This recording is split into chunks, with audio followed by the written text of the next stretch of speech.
여러분 안녕하세요. 주님의 전에 오신 것을 환영합니다. 우리 다 함께 자리에서 일어나셔서 샬롬의 인사를 함께 나누시겠습니다. 샬롬 반갑습니다. 반갑습니다. 우리 함께 기도하시겠습니다. 여호와께서 그의 백성을 속량하시며 그의 언약을 영원히 세우셨으니 그의 이름이 더욱 거룩하고 지존하시도다. 여호와를 경외함이 지혜의 근본이라 그의 계명을 지키는 자는 다 훌륭한 지각을 가진 자이니 여호와를 찬양함이 영원히 계속되리로다. 아멘. 주일 아침을 여는 이 예배를 하나님 앞에 올려드립니다. 오늘 예배에 함께 하신 우리 성도님들, 특별히 온라인으로 예배에 참석하고 계신 성도님들도 우리 하나님께서 기억해 주십시오. 우리의 기도와 찬양과 마음의 소원을 하나님께 올려드립니다. 하나님께서 기쁘게 받아주시는 예배 되시기를 간절히 기도하고 바랍니다. 또한 우리의 예배를 통하여 미약하게나마 세상에 하나님의 복음을 나누고 드러내는 그런 예배, 삶의 예배가 되게 하옵소서. 예배의 시작을 주님께 맡겨드립니다. 거룩하시고 존귀하신 우리 구주 예수님의 이름으로 기도드립니다. 아멘. 전능하사 천지를 만드신 하나님 아버지를 내가 믿사오며 그 외아들 우리 주 예수 그리스도를 믿사오니 이는 성령으로 잉태하사 동정녀 마리아에게 나시고 본디오 빌라도에게 고난을 받으사 십자가에 못 박혀 죽으시고 장사한 지 사흘 만에 죽은 자 가운데서 다시 살아나시며 하늘에 오르사 전능하신 하나님 우편에 앉아 계시다가 저리로서 산자와 죽은 자를 심판하러 오시리라. 성령을 믿사오며 거룩한 공예와 성도가 서로 교통한 것과 죄를 사하여 주신 것과 몸이 다시 사는 것과 영원히 사는 것을 믿사옵나이다. 아멘.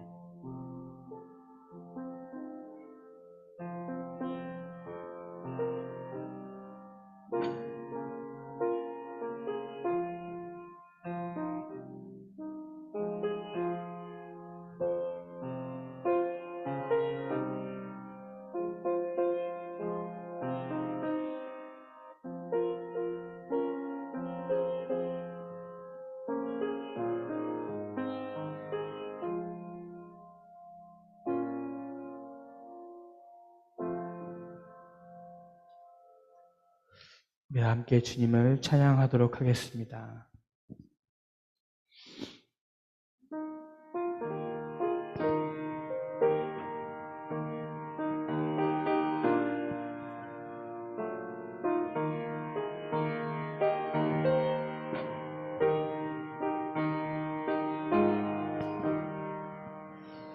주의 말씀 듣고서 준행하는 자는 반석 위에 터닫고 집을 지음 같아. 비가 오고 물나며 바람 부딪혀도 반석 위에 세운 집 무너지지 않네. 잘 짓고 잘 짓세 우리 집 잘 짓세. 만세 반석 위에다 우리 집 잘 짓세. 주의 말씀 듣고도 행치 않는 자는 모래 위에 터닫고 집을 지음 같아. 비가 오고 물나며 바람 부딪힐 때 모래 위에 세운 집 크게 무너지네. 잘 짓고 잘 짓세 우리 우리 집 잘 질세 만세 반석 위에다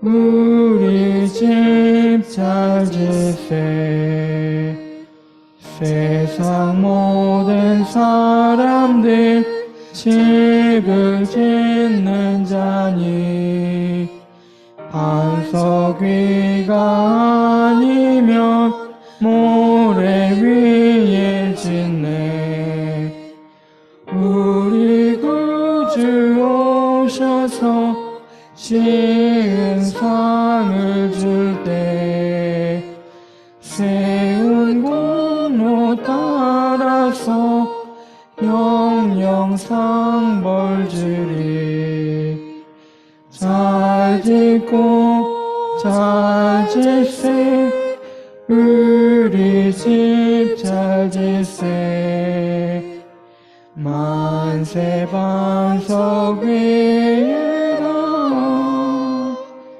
우리 집 잘 질세 아멘.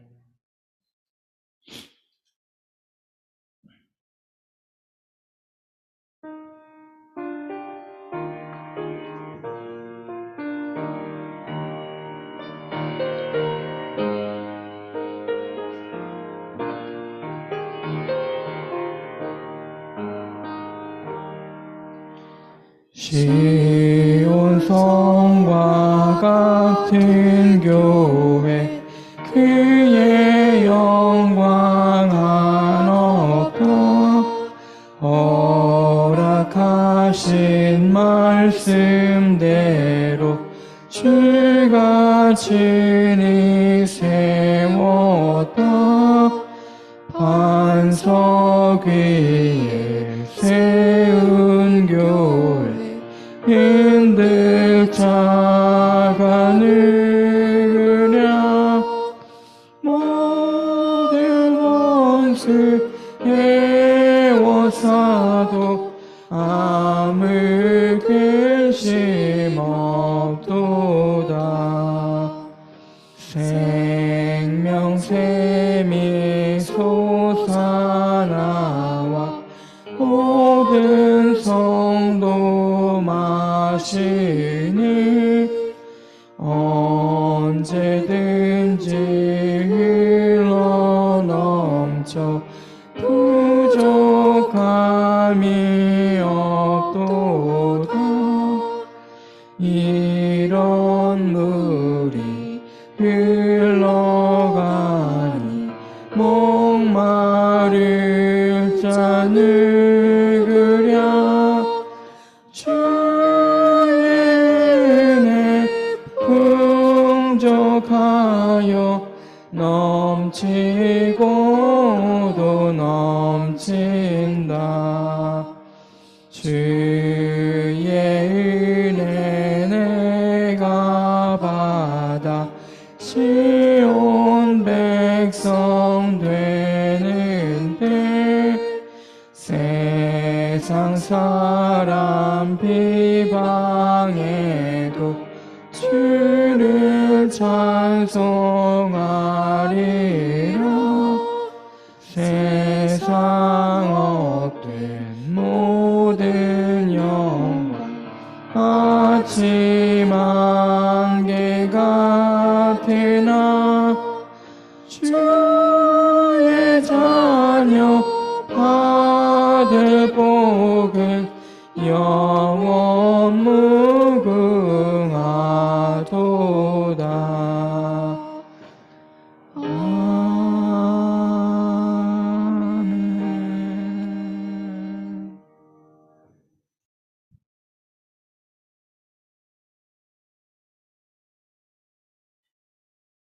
이은혜의 찬송 48장 함께 찬양하시겠습니다.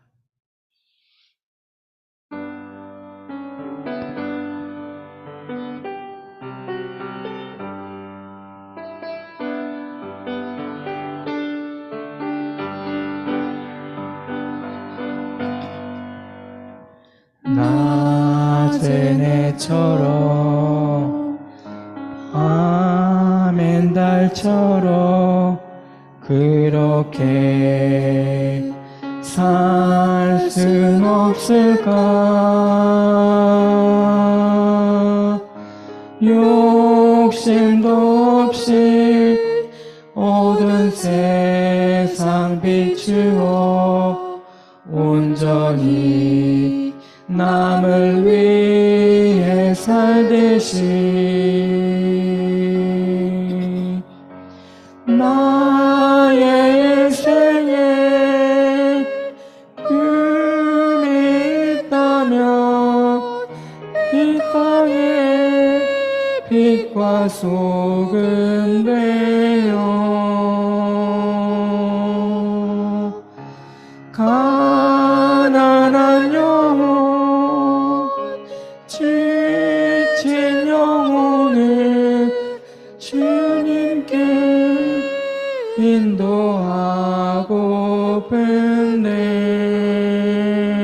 인도하고픈데 나의 욕심이 나의 못난 자가 언제나 커다란 침대요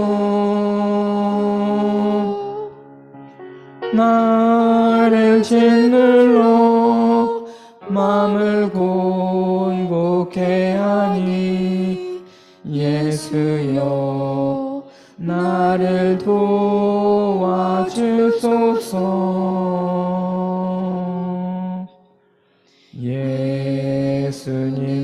예수님처럼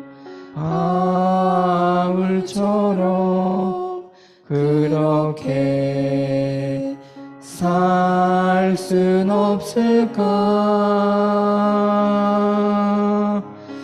남을 위하여 당신들의 온몸을 온전히 버리셨던 것처럼 주의 사랑을 베푸는 사랑 값없이 거저주는 사람 그러나 나는 주는 것보다 받는 것 더욱 좋아하니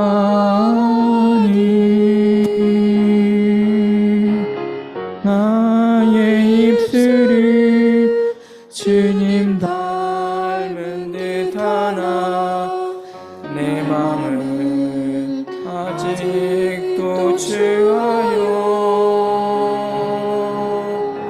받을 사랑만 계수하고 있으니 예수여 나를 도와주소서.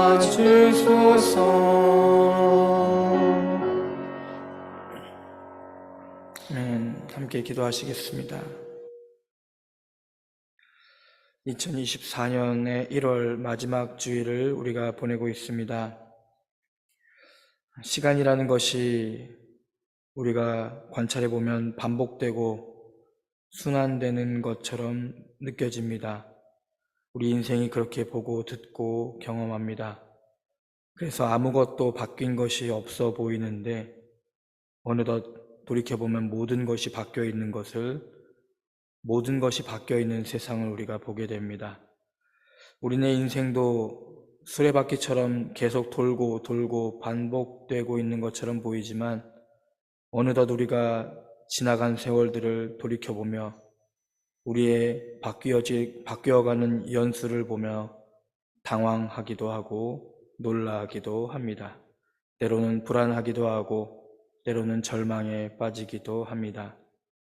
이렇게 흘러가는 세월 앞에서 인간이 이루어 놓은 일들, 우리가 이루어 놓은 일들이 얼마나 의미가 있는지 생각을 하게 되는 2024년 1월입니다. 우리와는 아무런 상관이 없어 보이는 것처럼 보이는 이 세상, 동시에 우리의 모든 것처럼 여겨지는 이 세상에서 우리 인생이 참으로 하나님 없이 산다면 우리 인생 얼마나 덧없을까 생각을 하게 합니다. 하나님, 우리 성도님들께서 지난 한 주간 동안 살아가면서 혹여라도 인생의 무상함, 인생의 쓴 아픔을 경험하신 우리 성도님들이 계시다면 오늘 우리의 예배를 통하여 그럼에도 불구하고 하나님 있는 인생의 고귀한 가치를 아는 시간이 되게 해 주시기를 원합니다. 우리의 인생은 다람쥐 쳇바퀴를 돌아가는 인생과 같지 아니하고 그렇기 때문에 하나님 없이는 해석될 수 없는 인생이오니 하나님 우리의 삶에 좌정하여 주시고 주의 백성을 위로해 주시며 힘과 소망을 더하여 주시기를 구하고 또 구합니다. 하나님, 그러므로 우리로 하여금 하나님 안에서 소망을 볼 수 있게 하여 주십시오. 우리 눈앞에서는 언젠가 사라질 우리의 소유와 우리가 지니고 있는 명예와 가치들 가운데 우리가 사로잡히지 않게 하시고 영원하신 하나님 안에서 우리로 참 소망을 보고 듣고 따르는 우리 모두 되게 하여 주시옵소서. 오늘 우리 예배에 참석하신 우리 성도님들 하나님 복에 복을 더하여 주옵소서. 빗길을 뒤로 하고 그럼에도 불구하고 하나님께 예배하러 오신 우리 성도님들, 또한 각자의 자리에서 온라인으로 함께 예배하시는 우리 성도님들을 하나님께서 잊지 말고 기억하여 주시옵소서. 우리 성도님들의 자리를 지켜주시옵소서. 삶의 아름다운 보금자리를 지켜주시고 특별히 기도하옵기는 절망과 좌절, 탄식과 슬픔 가운데 계신 성도님들이 계시다면 하나님께서 위로해 주시기를 원합니다. 특별히 육체의 아픔과 고통 가운데 계신 성도님들을 하나님께서 한 분 한 분 어루만져 주시고 육체를 회복시켜 주시되 무엇보다 그 마음 가운데 우울함이나 근심 걱정 없도록 하나님께서 위로가 되어 주시기를 원합니다. 우리 이주 권사님, 오진환 권사님, 구영범 권사님, 구영희 권사님 건강을 하나님께서 특별히 지켜 주시옵소서. 우리 정재열 장로님 감기 몸살에서 회복 중이신데 아직 잔기침을 하고 계신다고 합니다. 건강하게 잘 회복되셔서 우리가 기쁨 가운데 함께 만날 수 있게 하여 주시옵소서. 주님, 특별히 이 교회를 위한 기도를 올려드립니다. 하나님께서 이 교회를 하나님께서 세우셨사오니 주님의 교회 되게 하시고 목사의 교회, 성도의 교회가 아니라 하나님께서 기뻐하시는 교회 되게 하시고 하나님을 만나러, 하나님을 들으러, 하나님을 경험하러 오시는 그런 분들이 이곳에서 하나님을 만나고 듣고 경험하는 아름다운 공간 되게 하여 주시고 그런 공간 되도록 우리로 잘 섬길 수 있게 하옵소서. 오늘 예배를 하나님 앞에 올려드립니다. 하나님께서 기뻐 받으시는 예배 되게 하여 주시옵소서. 주님의 은혜와 사랑에 감사를 드리며 거룩하시고 존귀하신 우리 구주 예수님 이름 받들어 기도드립니다. 아멘. 하늘에 계신 우리 아버지여, 이름이 거룩히 여김을 받으시오며 나라의 임하옵시며 뜻이 하늘에서 이룬 것 같이 땅에서도 이루어지이다. 오늘날 우리에게 일용할 양식을 주옵시고 우리가 우리에게 죄 지은 자를 사하여 준 것 같이 우리 죄를 사하여 주옵시고 우리를 시험에 들게 하지 마옵시고 다만 악에서 구하옵소서. 대개 나라와 권세와 영광이 아버지께 영원히 있사옵나이다. 아멘.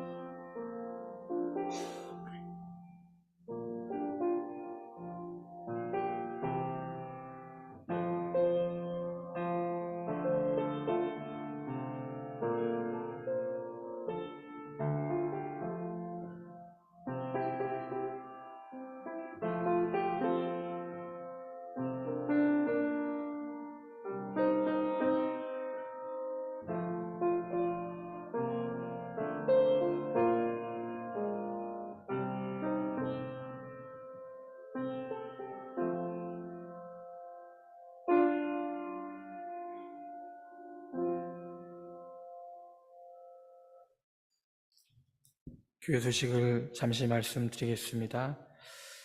다른 거는 주보를 참고해 주시면 좋겠습니다. 계속 광고가 반복되니까 제가 따로 드릴 말씀은 없고요.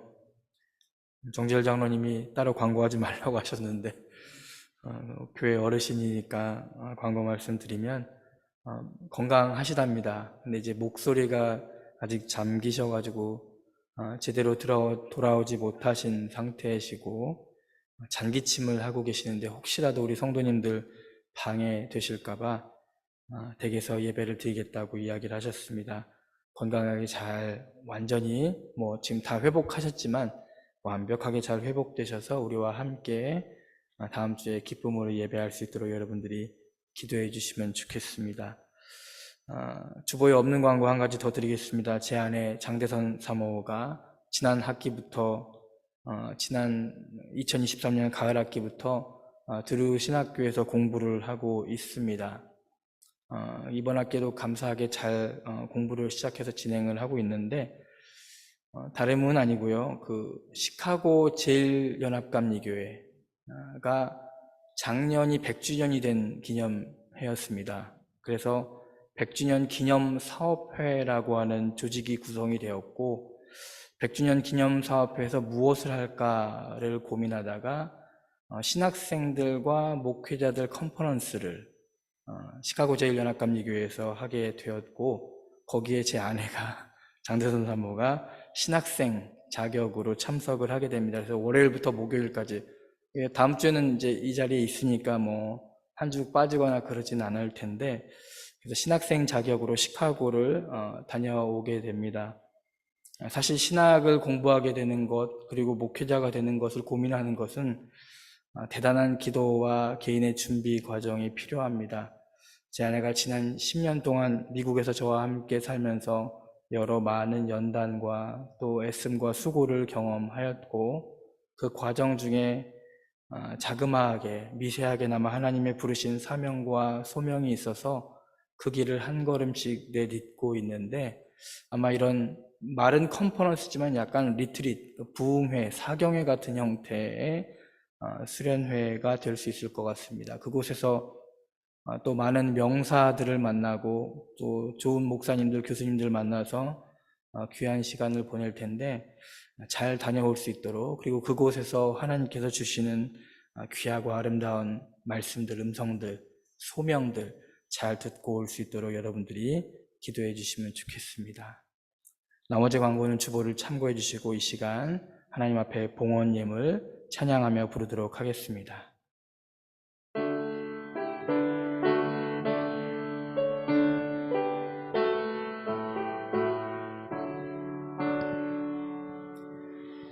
내게 있는 모든 것을 아낌없이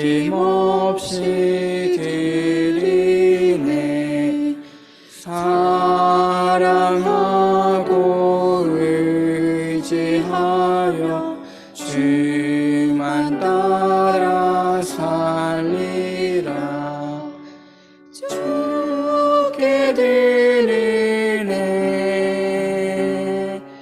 주께 드리네. 사랑하는 그 주 앞에 모두 드리네. 내게 있는 모든 것을 겸손하게 드리네. 세상 욕심 멀리하니 나를 받아주소서. 주께 드리네. 주께 드리네. 사랑하는 구주 앞에 모두 드리네. 내게 있는 모든 것을 주를 위해 드리네. 주의 성령 충만하니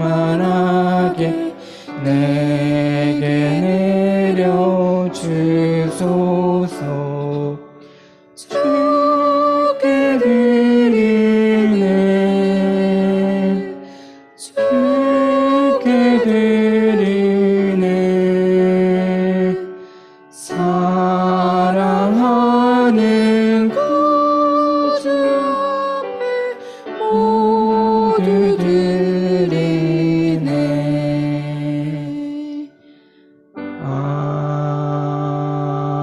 아멘.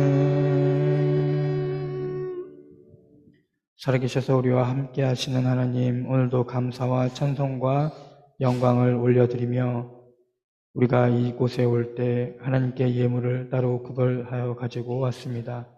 우리가 하나님 앞에 드리는 이 예물뿐만이 아니라 우리의 삶의 예물, 우리의 마음의 예물을 하나님 앞에 함께 올려드리오니 하나님께서 이 예물을 받아 주시옵소서. 간절히 기도하고 구하옵기는 우리의 예물이 하나님의 나라를 확장되게 하여 주시옵고 복음을 더욱 영화롭게 하며 하나님의 나라를 더욱 이롭게 세워가는 우리 성도님들의 삶이 되게 하여 주시옵소서. 삶의 자리에서 미약하게나마라도 애쓰고 수고하며 그리스도인으로 살아계신 하나님을 증거하며 하나님의 이 땅을 사랑하심과 독생자 예수 그리스도의 그 귀한 사랑을 함께 나누며 하나님의 사랑을 증거하기 위해 애쓰고 수고하신 우리 성도님들의 삶의 예물을 하나님께서 받아주시고 어디에서 무엇을 하든지 하나님께서 복의 근원으로 세워주시사 하나님을 만나는 만사 형통의 복의 근원이 우리 성도님들 한 분 한 분의 가정과 삶과 사업장에서 더욱더 아름답고 존귀하게 드러날 수 있게 하여 주시옵소서. 주님의 교회가 이 예물을 두렵고 떨리는 마음으로 받아 하나님의 나라와 영광을 위하여 사용할 때 주님의 교회의 지혜를 허락하여 주시고 겸손을 허락하여 주시고 특별히 하나님 앞에 무릎 꿇고 기도하는 교회 되게 하여 주셔서 이 교회가 하나님의 나라를 위하여 이 예물을 기도하며 사용할 수 있게 하옵소서. 주님의 은혜와 사랑에 감사를 드립니다. 거룩하시고 존귀하신 우리 구주 예수님의 이름으로 기도드립니다. 아멘.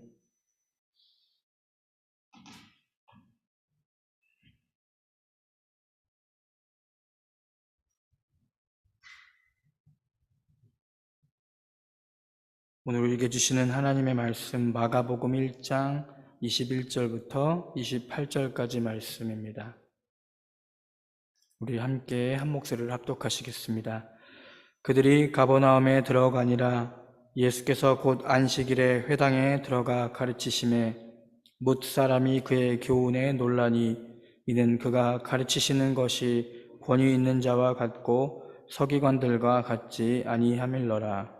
마침 그들의 회당에 더러운 귀신 들린 사람이 있어 소리질러 이르되 나사렛 예수여 우리가 당신과 무슨 상관이 있나이까?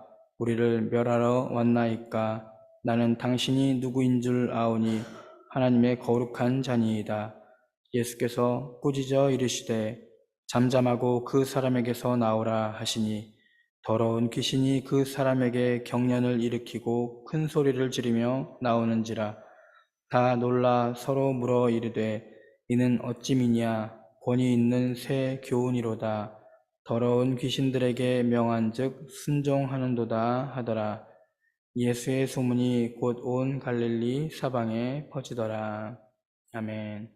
잠시 기도하시겠습니다. 하나님, 부족한 종이 하나님의 말씀을 가지고 감히 단합해 섰사오니 하나님께서 말씀하여 주시옵소서. 하나님께서 말씀하시는 음성들 잘 전달할 수 있게 하옵소서. 예수님의 이름으로 기도합니다. 아멘.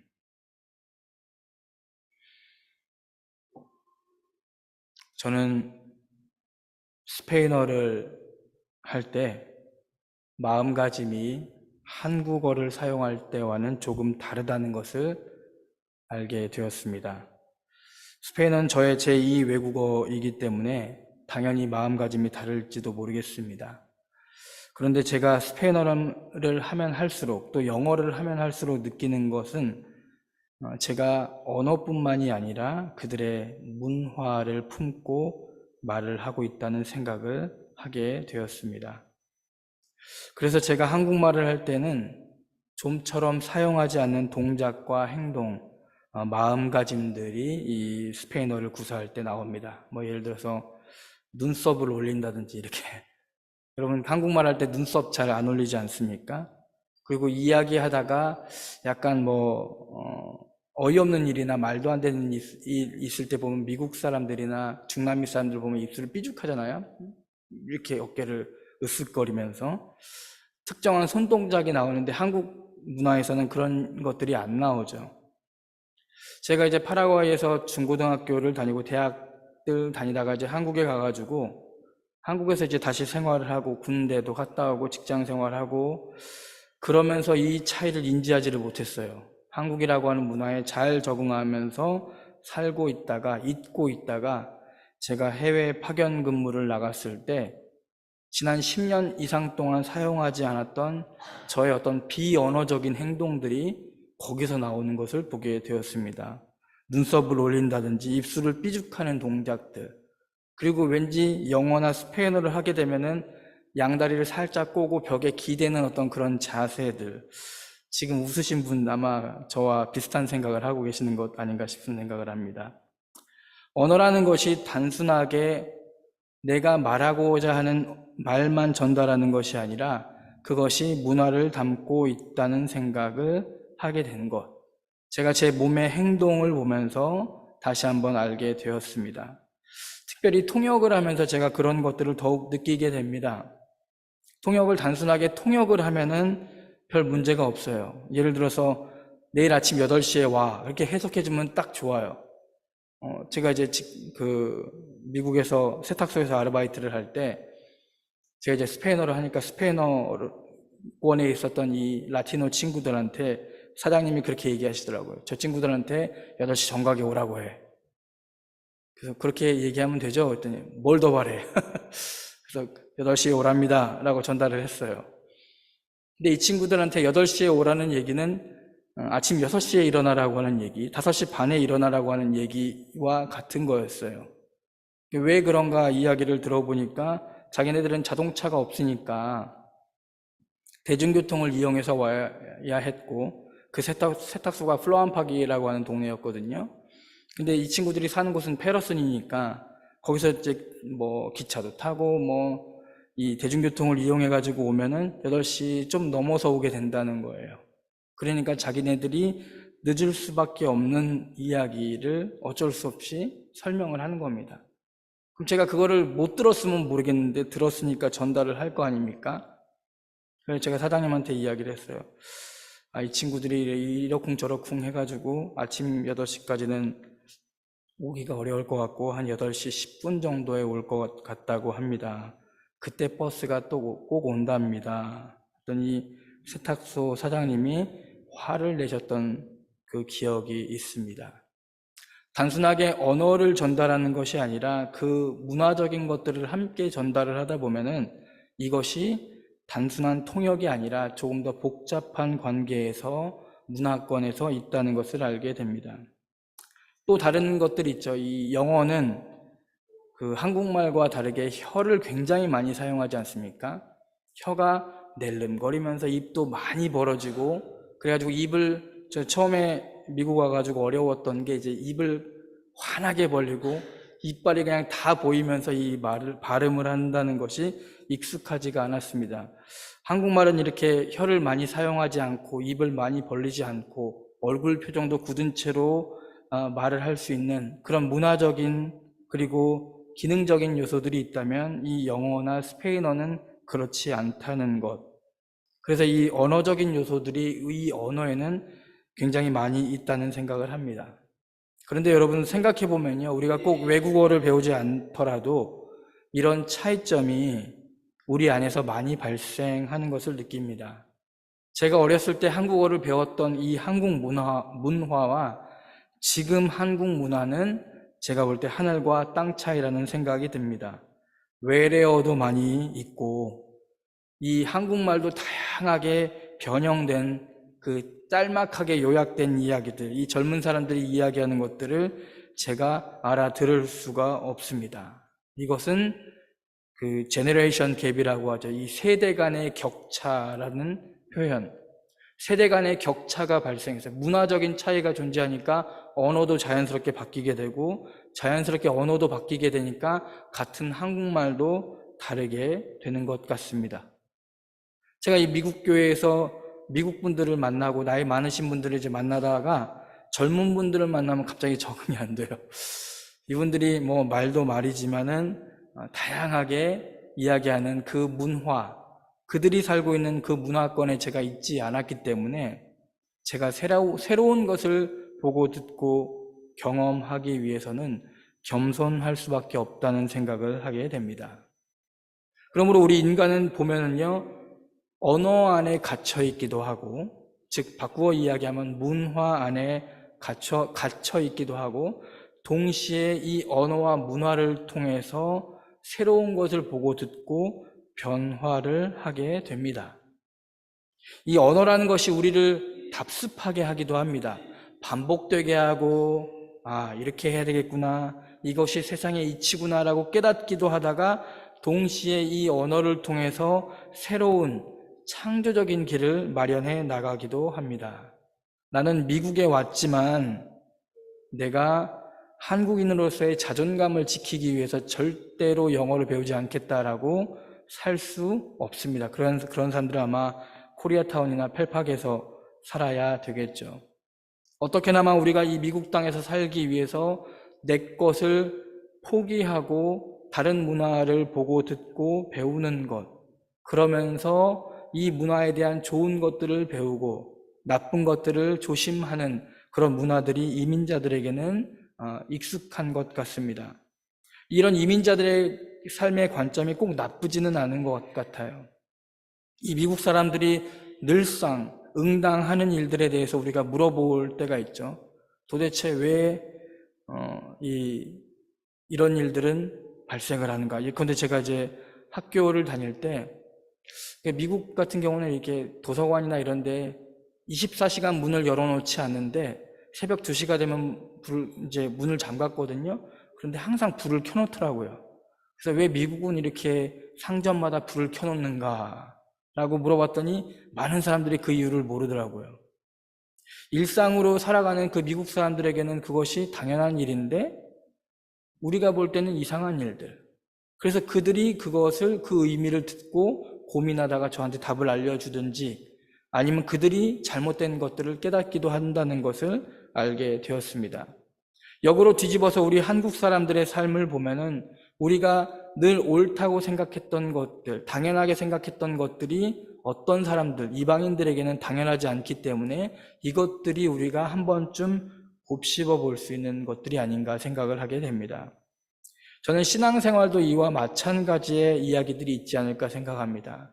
우리는 당연하게 주일날 아침에 예배를 드립니다. 우리는 당연하게 주일날은 하나님의 날로 생각하고 거룩하게 지키려고 애를 썼습니다. 그런데 이민자로 살아가면서 이것이 참으로 쉽지 않다는 것을 알게 됩니다. 우리의 자녀들과 손자, 손녀들이 살아가는 신앙생활은 주일날 반드시 교회를 나와야 된다라고 하는 생각과는 다른 신앙관과 세계관을 보게 됩니다. 그렇게 될 때 여러분 어떤 생각이 드시겠습니까?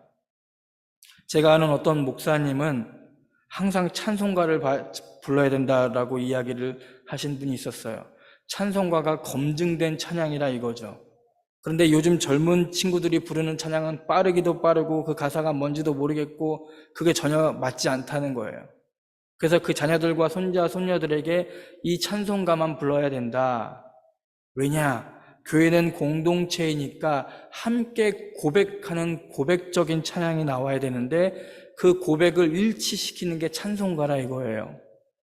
이 목사님 이야기가 전혀 설득력이 없는 이야기는 아닙니다.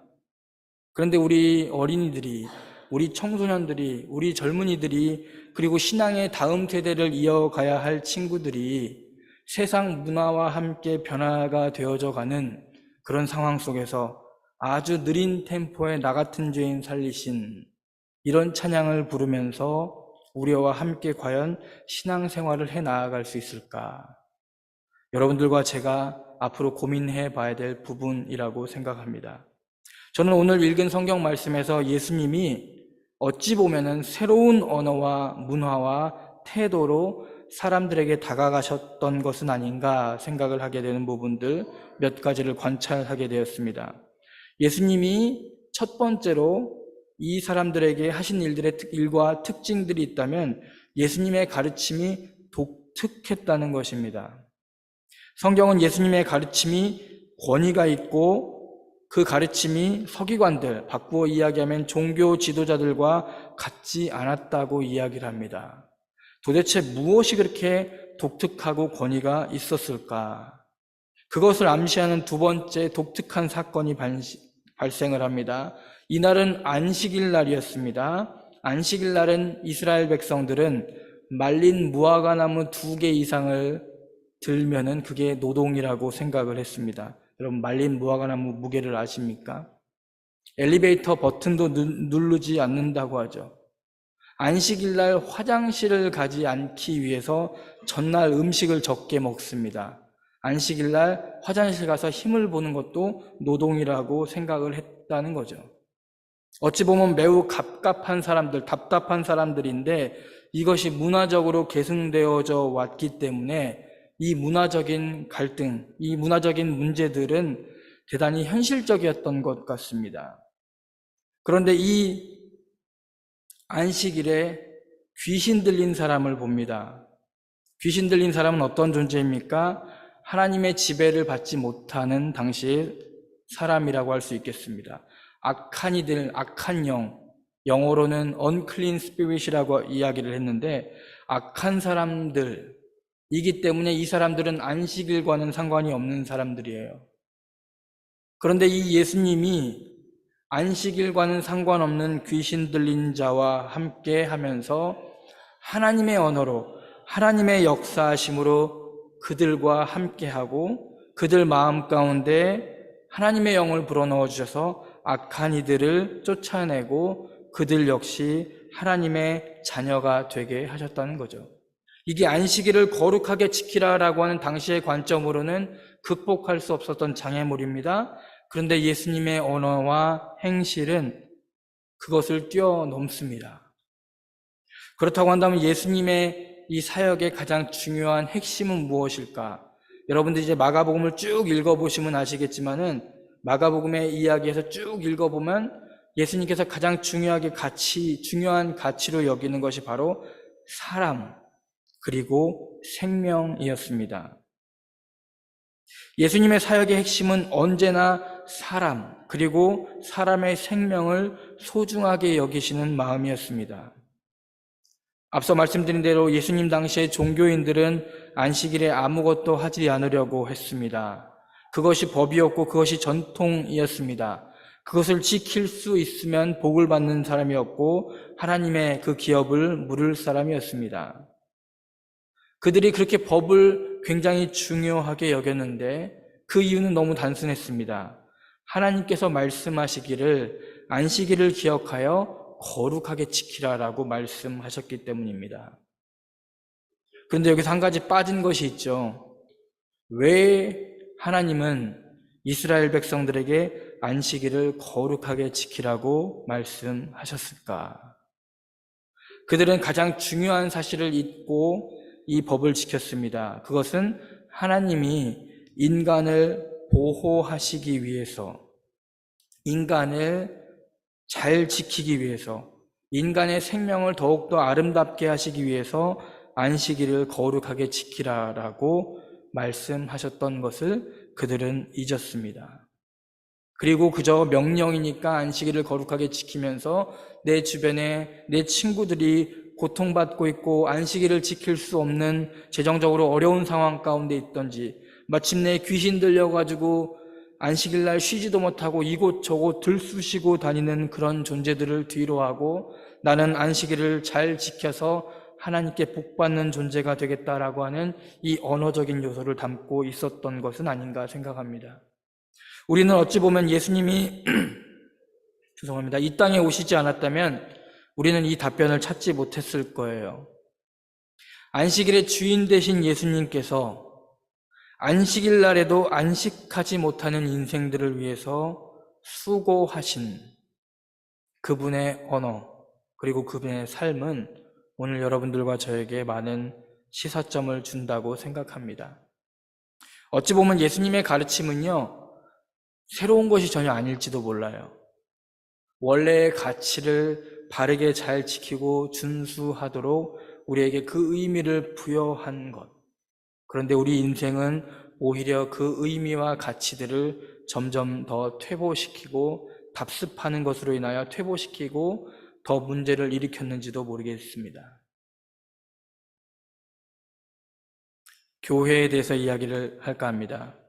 하나님의 나라, 교회의 핵심은 교회의 사이즈를 늘리는 데 있지 않습니다. 하나님 나라의 핵심은 성도님들이 한 분 한 분 늘어나가지고 100명, 200명, 300명, 1000명 늘어나는 데 있지 않습니다. 하나님 나라의 핵심은 나와 남을 구별하여서 우리 교회는 이런 교회고 너희 교회는 저런 교회다라고 해서 이 편과 남의 편을 갈라놓는 것이 아닙니다. 이런 이야기들을 예전에 교회에서 많이 들으셨을 거예요, 여러분들. 교회가 부흥되게 하여 주옵소서. 우리 성도님들 삶의 자리에 나가가지고 전도해가지고 전도해서 많은 분들이 교회에 나올 수 있게 해주십시오.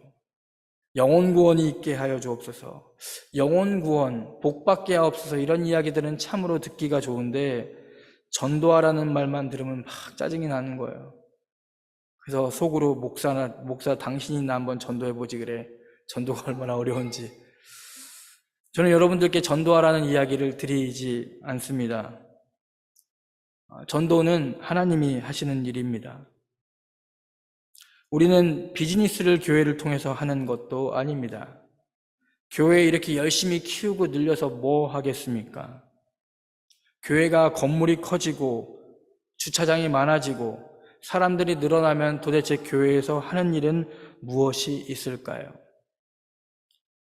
교회가 필요하다면 공간이 있어야 합니다. 교회가 필요하다면 주차장도 필요하겠죠. 교회가 필요하다면 사람들이 많아질 수 있습니다. 그런데 그것이 주가 되면 안 된다는 것이죠. 예수님을 통한 가르침, 하나님 나라의 핵심은요, 사람의 생명이 너무 귀하고 소중하다는 것을 깨닫게 하신 것이라는 거죠. 하나님 나라의 핵심은 하나님이 우리와 함께 하시고 그 우리와 함께 하시는 하나님이 가진 자들과 있는 자들과 교회에만 계시는 것이 아니라 그 하나님은 지금도 교회 밖에 있는 사람들, 하나님의 복음의 복된 소식을 듣지 못하는 사람들, 안식일날, 이 주일날도 쉬지 않고 일해야 하는 노동자들, 그리고 심지어 하나님이 누구인지 알지 못하고 다른 영에 의해서 사로잡힌 귀신 들린 사람일지라도, 그래서 아무것도 할 수 없는 인생일지라도 하나님께서 그들과 함께 하시며 그들의 생명을 귀하고 소중하게 여기신다는 그 초점이 제일 중요합니다. 하나님에게는 사람이 그러므로 너무 중요한 거예요. 그래서 사실 전도라고 하는 의미도 사람의 생명이 고귀하고 소중하니까 나가서 전도하십시오라고 이야기를 하는 거예요. 그런데 자꾸 주객이 전도가 되는 거예요. 이로 인해서 교회가 커지고 부흥하는 것.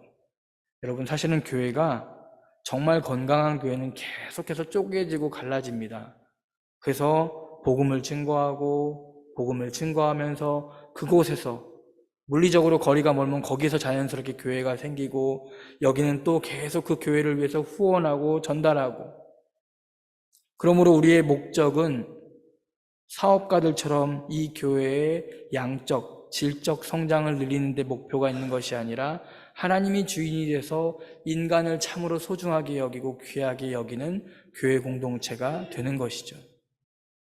그럼 우리 하나님이 인간이라고 하는 존재를 고귀하게 여기는 분이신데 우리 교회는 인간이라고 하는 존재를 고귀하게 여기는 교회인가? 이것이 교회를 건강하게 바라보는 척도가 될 수 있겠습니다. 이것이 성경적으로 복음적으로 예수님의 마음으로 보는 관점이에요. 여러분, 그러므로 큰 교회, 몇백 명, 몇천 명 모이는 교회에는 하나님이 계시고 이렇게 적은 인원이 모이는 교회는 하나님이 안 계시다, 이렇게 생각하지 않으셔도 됩니다. 두세 사람이 비록 모여 있다고 할지라도 하나님의 그 고귀한 사랑, 인간을 향한 놀라운 사랑, 어느 정도의 놀라운 사랑입니까? 독생자 예수 그리스도를 보낼 정도의 놀라운 사랑. 그 사랑이 우리 교회에 남아있다. 여러분, 하나님께서 이 교회를 사용하시는 교회가 됩니다. 앞서 말씀드린 것처럼 이제 우리가 살아가는 21세기, 2024년이라고 하는 이 숫자를 볼 때마다 제가 1986년도에 봤던 만화책 생각이 납니다. 2013년도에는 어떤 일이 벌어질 것인가? 사람들이 막 자동차가 날아다니는 세상을 아직 우리가 보고 있지는 않지만 드론 같은 거 날아다니고 있지 않습니까? 제가 알기로는 이 뉴욕시에서는 예전에 1960년도에 헬리콥터로 운송수단이 그것이 됐다가 위험해가지고 그게 취소가 됐는데 이제는 드론으로 사람이 운송을 하는 그런 것도 세워진다고 합니다. 그런 공상과학 만화에 나올 것 같은 2024년을 살아가고 있습니다. 당연히 이 시대를 살아가는, 이 핸드폰을 사용하는 이 시대의 어린이들과 청소년들과 청년들의 삶은 여러분들과 제가 경험하는 삶과는 다를 것입니다. 그럴 때 우리는 우리의 시각으로, 우리의 믿음의 조건으로 그들에게 옳고 그름을 이야기할 것이냐? 물론 그렇게 이야기하시는 것도 좋은 대안일 수 있겠지만 그보다 더 귀한 것이 있다고 한다면 생명을 고귀하게 여기는 교회, 사람의 생명을 소중하게 여기는 마음이 그리스도인인 여러분들과 저에게 있어야 한다고 생각합니다. 주님은 그 고귀한 마음이 있었기 때문에 안식일 날도 일하시는, 소위 말하는 그들의 관점으로 보면 죄를 범하십니다. 그런데 그것이 죄가 아니라 진정 하나님께서 원하는 일이셨다는 것을 우리는 성경을 통해서 배우고 있습니다. 오늘 이 시대를 살아가면서도 여러분들과 제가 한 가지 잊지 말아야 할 것이 있다면 사람의 생명을 고귀하게 여기는 것, 아주 귀하게 여기는 것입니다. 한 가지 더 말씀을 드리고 싶습니다. 이제는 우리 인간들만 고귀하게 여기면서 살아가는 것은 조금 생각해 볼 필요가 있는 시대를 맞이하고 있습니다. 이 지구의 생태계가 파괴되어져 가고 있고 인간의 욕망으로 인해서 무너져 가고 있습니다. 왜 우리 인생은 이 자연을 소중하게 보살펴야 하는가? 아주 쉽게 답변을 드릴 수 있습니다.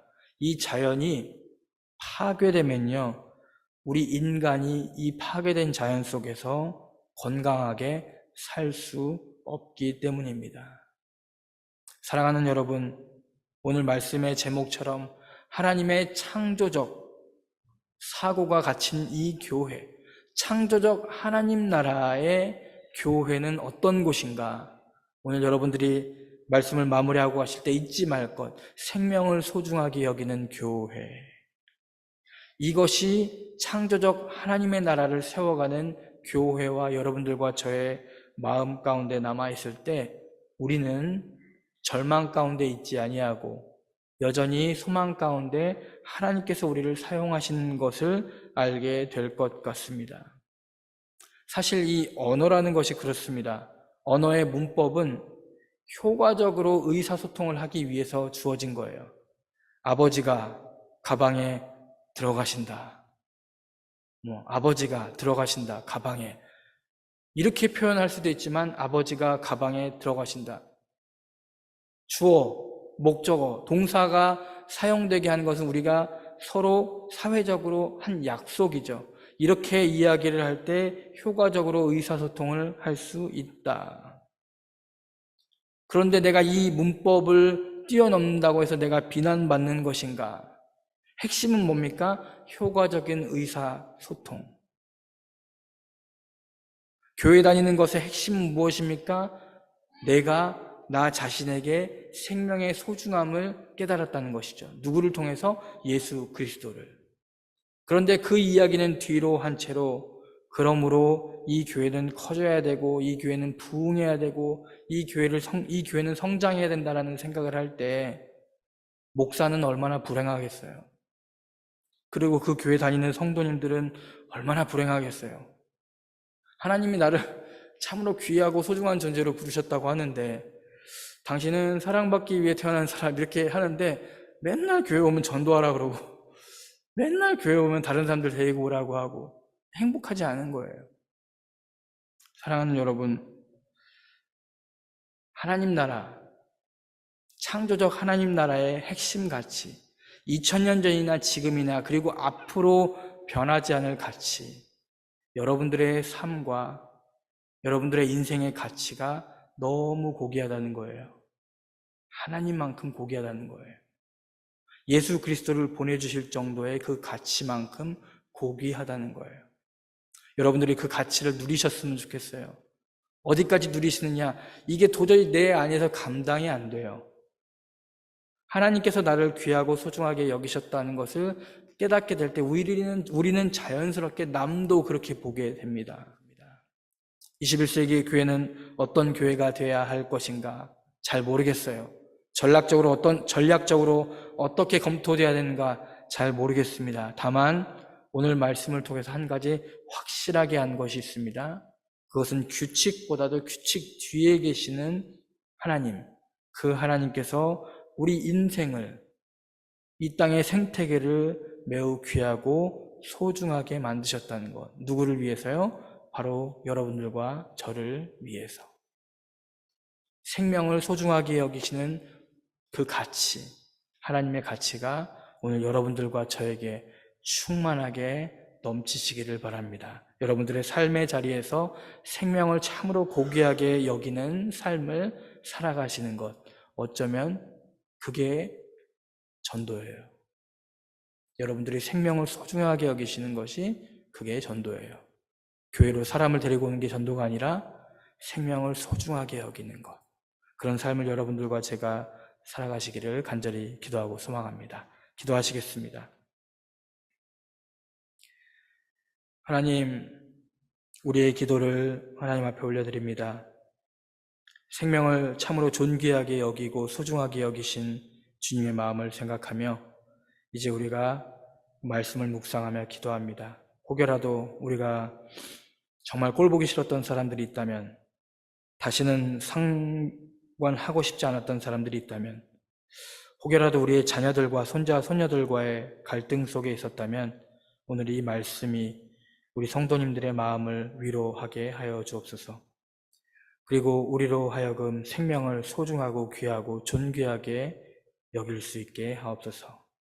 우리 인생들 모두 예수님께서 사랑하시고 구원하신 소중한 백성들이오니 우리로 미움이나 우리로 분노 잊지 않게 하시고 우리로 하나님의 사랑, 그 생명을 소중하게 여기는 그 가치를 잊지 않게 하옵소서. 주님의 은혜와 사랑에 감사를 드리며 거룩하시고 존귀하신 우리 구주 예수님의 이름으로 기도드립니다. 아멘.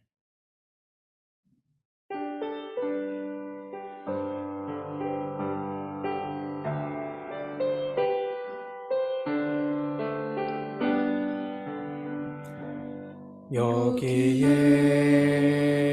모인 우리 주의 은총 받은 자여라. 주께서 이 자리에 함께 계심을 아노라.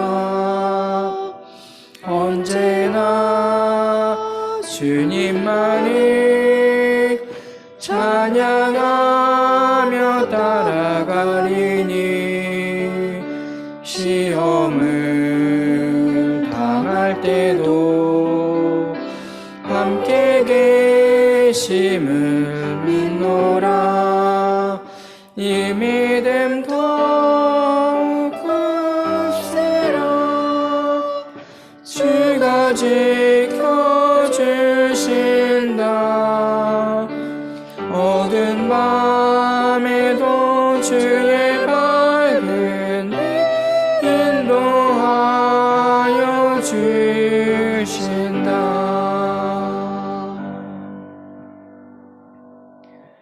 우리 성도님들이 이제 세상으로 나아가십니다. 여전히 우리 마음 가운데 우리가 귀하고 소중한 존재며 생명이 고귀한 존재라는 것을 우리가 믿습니다.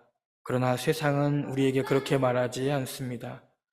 가지고 있는 자, 힘 있는 자들에게 더욱 가치가 있다고 여기는 이 세상에 이제 하나님의 말씀을 가지고 이 세상과 역행하는 삶을 살고자 합니다.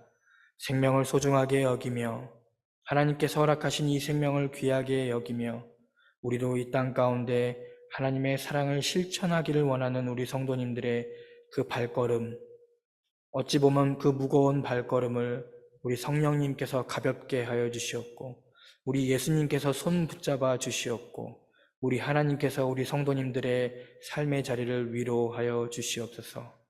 이제 생명을 존귀하게 여기며 세상으로 나아가시는 우리 성도님들, 성부와 성자와 성령 하나님께서 지켜주시고 인도하여 주시고 지금부터 영원까지 함께 계시기를 간절히 축원드립니다. 아멘.